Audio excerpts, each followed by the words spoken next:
Ao cair da noite, eu olhei para o meu celular, esperando notícias de Essan. Mas a ligação não completava, eu não conseguia ligar para ele. Eu imaginei que ele estivesse sem sinal. Mas o tempo foi passando e nada. Comecei a me preocupar. Eu esperei um sinal de que tudo estivesse bem.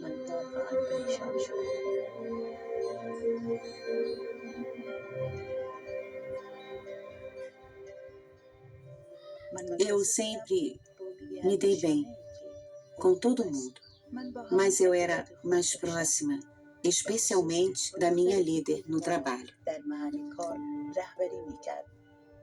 Era fácil conversar com ela, e ela sempre compartilhava com as pessoas sobre a sua vida. Um dia, ela me entregou um livro e não me disse nada. Era a Bíblia.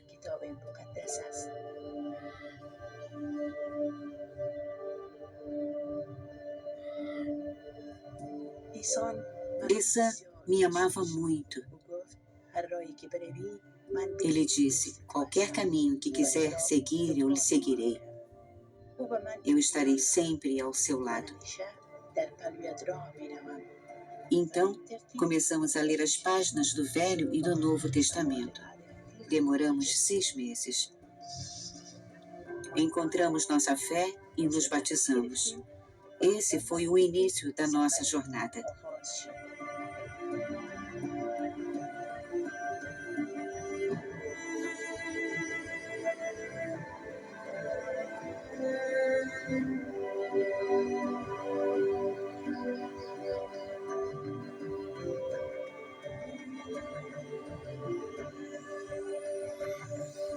Uma noite, meu marido sumiu após visitar uns amigos.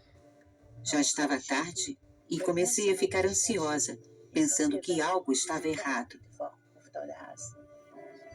Guardei meu telefone, esperando pelo melhor, mas com medo que o pior tivesse acontecido.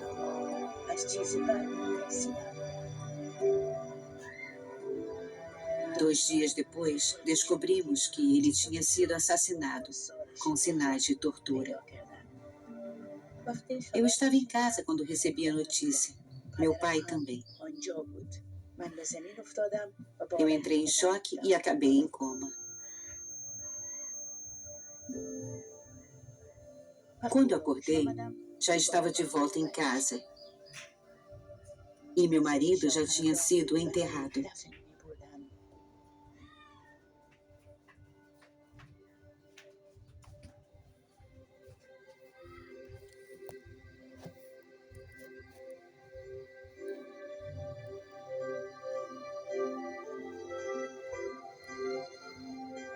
Eu costumava conversar com Essan todos os dias.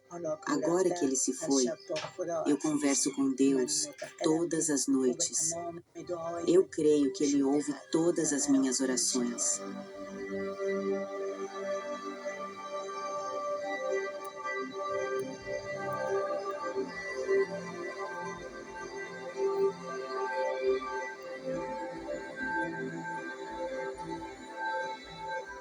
À sombra do governo do Talibã, a vida é muito difícil. Mesmo assim, ancorada pela fé, eu atravesso qualquer tempestade.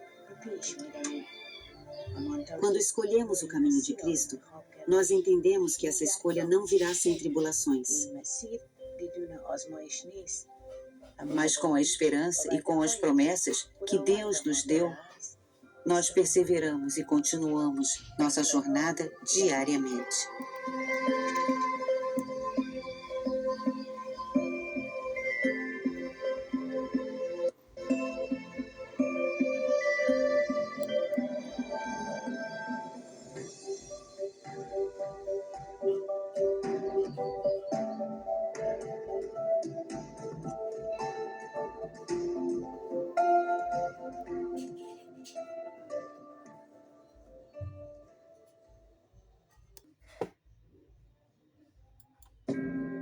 Foi uma coisa terrível. Eu estava indo pegar os meus filhos e então eu vi uma fumaça. Eles colocaram fogo na minha casa e quando eu percebi, tinha queimado tudo. Então eu resolvi fugir de lá. Vieram com armas de todos os tipos e gritavam: matem, matem, matem. Então eu percebi que tinha que fugir para me salvar.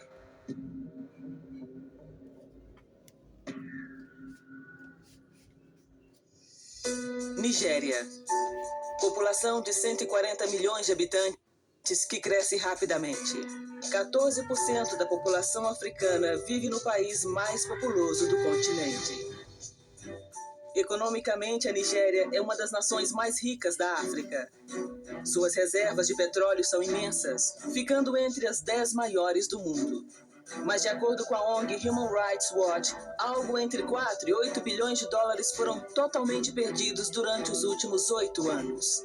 Com o desvio dessa enorme soma de dinheiro desviado da economia, é o nigeriano médio quem mais sofre. Mais da metade da população nigeriana briga pela sobrevivência com menos de $1 por dia. Os conflitos na Nigéria estão sempre nos noticiários, mas a mensagem está geralmente conectada à economia, petróleo e corrupção. Mas a guerra entre cristãos e muçulmanos é raramente noticiada. Mesmo tendo liberdade religiosa, lá, muitos seguidores de Jesus Cristo têm sofrido muito devido à sua fé. A Nigéria é um país dividido ao longo do paralelo 10. Na porção norte, muçulmanos são a maioria. Na porção sul, os cristãos são maioria. Ao longo da fronteira que divide estes dois grupos, sangue vem sendo derramado repetidamente nos últimos anos. O cristianismo veio da parte sul do país e avançou para o norte. Já o islamismo veio do norte e está indo para o sul. Mas há um ponto onde os dois se colidem. A maioria das lojas pertenciam aos cristãos. Mas o cristianismo chegou aqui e agora, onde o islamismo já estava consolidado, e os muçulmanos se sentem incomodados com a presença deles. É claro que a natureza vigorosa das igrejas evangélicas, ao avançar para o norte, alarmou os islâmicos, a ponto deles acharem que devem impedir a expansão do cristianismo para o norte, o que acabam fazendo fisicamente. Estamos enfrentando perseguição dos nossos vizinhos muçulmanos. Eles não gostam de ver o evangelho progredindo e se sentem ansiosos porque nossos negócios prosperam e construímos mais igrejas. Desde 2001, 2.000 cristãos foram mortos, mas cerca de 250 igrejas foram destruídas. E muitos empreendimentos comerciais foram destruídos. São muitos milhões de nairas.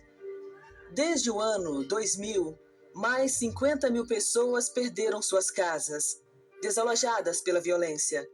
Um recente incidente aconteceu em Tuduwada e começou quando um jovem estudante foi acusado de fazer um desenho proibido do profeta Maomé. Setembro de 2007, alguém foi na escola e desenhou o profeta, e aí disseram que um dos cristãos da escola tinha feito o desenho, e por isso os ataques de 28 de setembro. Não sabemos se podemos confiar nessa informação, mas disseram que esse era o problema, a origem do problema. De repente, o conflito tornou-se mais sério, e então foi arrastado para a cidade. E aí eles se agruparam para atacar as igrejas. Corri para minha igreja, porque eu sou o líder dela. Eu fui pela floresta para não ter que ir pela estrada. Eu cheguei aos fundos da igreja e vi que ela já estava queimando. Queimaram todas as igrejas. Vi aquilo e entrei em pânico. Eles saquearam tudo o que havia. De fato, levaram tudo o que havia na sede da igreja. Eu só fiz uma pequena oração em meu coração para Deus livrar a igreja da destruição. Quando vi, a cidade toda estava sendo atacada. Eu queria ajudar. E comecei a tirar as pessoas. Dali com a minha moto. Eu levava uma de cada vez e voltava. Fiz isso várias vezes. Então vimos uma multidão de gente vindo, carregando todos os tipos de arma e gritando Alá Okubel, Alá Okubel. Quer dizer, Deus, Alá é grande. Olhando para eles, dava para perceber que queriam sangue. Estavam prontos para matar e destruir. Foi então que percebi que tínhamos que correr dali. E eu via as pessoas dizerem: este é um daqueles líderes cristãos. E gritavam: matem, matem, matem. Aí começaram a atirar pedras com toda a força em cima de mim. Então, pela graça de Jesus, eu escalei o muro e pulei para o outro lado e corri para salvar a minha vida. Tentamos escapar da cidade, mas eles invadiram minha casa e começaram a bater na minha mulher, seriamente. Eu pedi que eles a deixassem em paz, porque, a princípio, eles estavam pensando que eu fosse muçulmano. Mas um deles me disse que se eu fosse muçulmano, eu deveria confessar sua fé. E eu disse: eu não posso negar minha fé. Foi então que eles começaram a me agredir e bater, com as armas que eles tinham, até eu cair. Aqueles homens nos seguiram pela mata. 5 deles começaram a procurar os cristãos escondidos para matá-los. Aí eles se aproximaram e me viram, então vieram para cima de mim, tentando me esfaquear. Meus filhos choravam: mamãe, mamãe, eles querem matar o meu pai. Naquele momento, eu me levantei e disse: por favor, posso lhes fazer uma pergunta? Vocês conhecem Deus? Um deles respondeu: conhecemos Alá.